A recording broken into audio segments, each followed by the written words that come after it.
video ini, saya akan menceritakan kembali cerita Lawomaru. Baik, sebelum saya menceritakan cerita Lawomaru, terima salam saya dalam bahasa daerah Nias, Yahoo. Baik, saya akan menceritakan sebuah cerita rakyat Nias dengan judul Lawomaru. Pada zaman dahulu, ada seorang pemuda yang sangat sakti. Pemuda tersebut bernama Lawomaru. Pemuda tersebut berasal dari silsilah Siler yang memiliki 9 anak laki-laki, salah satunya Lahar. Kemudian Lahari menikah dan istrinya melahirkan seorang anak bayi yang sungguh luar biasa kekuatannya. Dialah Lawomaru. Lawomaru bertumbuh besar dan kemudian menikah dengan seorang perempuan yang bernama Sihoi. Lawomaru terkenal dengan kebiasaannya menindas orang, namun ia tidak dapat dilawan.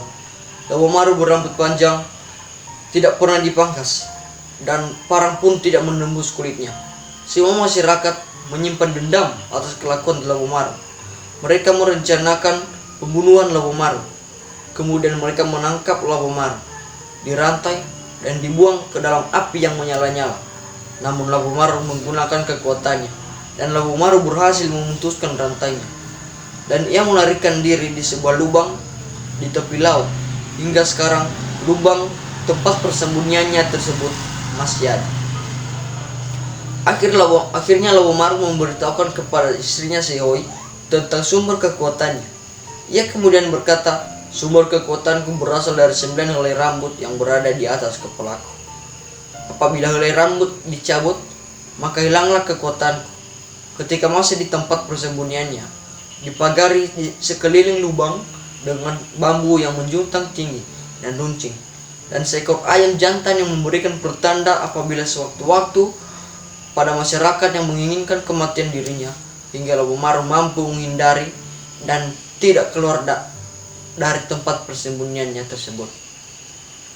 Setelah itu, Lawomaru memindahkan gunung-gunung melewati lautan lepas. Ia tidak sendiri, melainkan dibantu oleh seorang teman yang sebelumnya. Kalau kata Lawomaru kepada temannya, "Jikalau nanti kita berjalan, janganlah sekali-sekali engkau menarik langkahmu ke belakang, agar tanah yang kita pijak tidak kembali mundur." Namun temannya tidak mendengarkan perkataan Lawomaru. Ditariklah langkah kakinya, hingga akhirnya tanah yang mereka pijak tidak lagi bergerak untuk menyatu seberang lautan. Seiring waktu, masyarakat membenci dirinya kembali lagi. Mereka mengatakan, "Mari angkat dia, buang ke laut." Lagi-lagi Lawomaru diangkat dan diikat dengan tali lebih kuat dari sebelumnya. Namun selalu saja Lawomaru kembali ke tempat persembunyiannya. Selang beberapa saat, akhirnya Sihoi melahirkan seorang anak laki-laki. Ketika beranda remaja, Lawomaru mendidik sang anak untuk memiliki kekuatan seperti dirinya. Dalam akhir latihannya, Lawomaru mengatakan, "Apapun yang terjadi di belakangmu, jangan berbalik." Namun para penjahat yang berada di sekitar itu membuyarkan kefokusan sang anak. Mereka berkata di sang anak, "Ada ikan di laut." Sang anak berkata takut berkutik. Kemudian mereka berkata lagi, "Itu perompak di lautan." Sang anak berbalik dan akhirnya putuslah leher sang anak tersebut. Ketika itu Lawomaru kembali menindas masyarakat di sekitarnya. Namun dengan lebih kejam, Lawomaru membunuh ular raksasa di lautan lepas, dan itulah penyebab gelombang besar di lautan. Kata para masyarakat setempat kembali lagi, Lawomaru dibunuh di tempat persembunyiannya. Namun berkokoklah ayam jantan miliknya, sehingga ia tidak keluar lagi dari lubang tersebut. Dan berbicaralah mereka satu sama dengan yang lain, "Bagaimana cara kita mampu menangkapnya?" Sebagian dari mereka menjawab, "Mari kita serahkan emas, baik dinar maupun logam berharga, di bawah bambu yang mengingkari tempat persembunyiannya, karena tak ada jalan menuju tempat tersebut." Dan pada malam harinya, mereka bereaksi melakukan rencana yang mereka sepakati sebelumnya. Ketika fajar malingsi keluar, Lawomaru dan ia melihat serakan. Ia mengira ada orang yang hendak mencuri. Akhirnya ditebangnya sebuah bambu yang mengelilingi lubang itu, sehingga kering dibakarnya untuk mengambil emas tersebut. Namun akibatnya tidak ada lagi tempat ayam berkokok, sehingga tiba segerombolan masyarakat datang mengangkat dan memukuli Labu Maru saat dia mengumpulkan emas tersebut.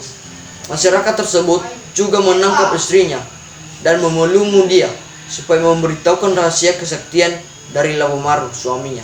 Kata mereka kepada si Hoi, "Jikalau engkau tak memberitahukan kepada kami, maka engkau juga ikut terbunuh." Akhirnya dengan penyesalan dan rasa berat hati, si Hoi istri Labu Maru mengatakan demikian.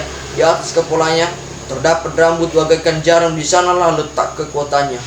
Di sana kemudian mereka mencabut 9 helai rambut kawat Labu Maru dan hilanglah kekuatannya. Menjerit-jerit Labu Maru kepada si Hoi hingga Labu Maru mati dibunuh dan si Hoi tak sadarkan diri hingga selama-lamanya. Demikian cerita Labu Maru yang saya ceritakan dalam video ini. Kalau ada kesalahan atau tutur kata saya yang tidak berkenan, mohon dimaklumi. Saya sapa kita dalam bahasa daerah kita Nias, Yahong.